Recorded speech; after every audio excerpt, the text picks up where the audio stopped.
cough in kids is common. Why it happens matters.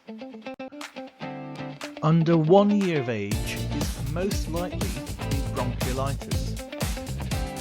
With bronchiolitis, there is typically a mild fever with a runny nose and slight cough at the start.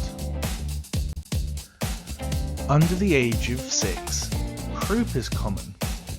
They tend to have a classic barking cough.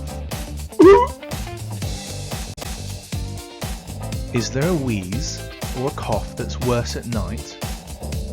Before school age, if it's occasional, think about viral wheeze.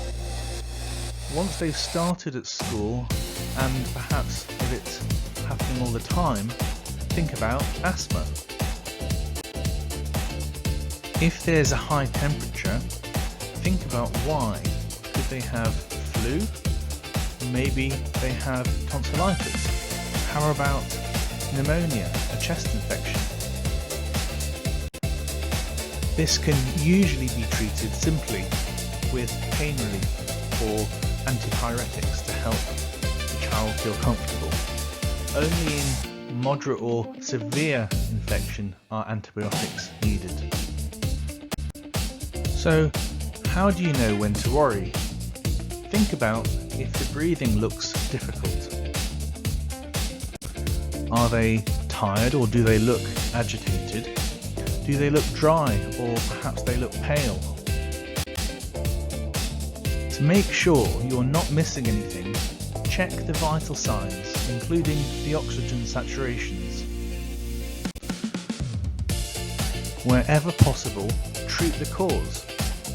Milder coughs and colds tend to get better by themselves in 7 to 10 days. Remember, over-the-counter cough medicines do not help.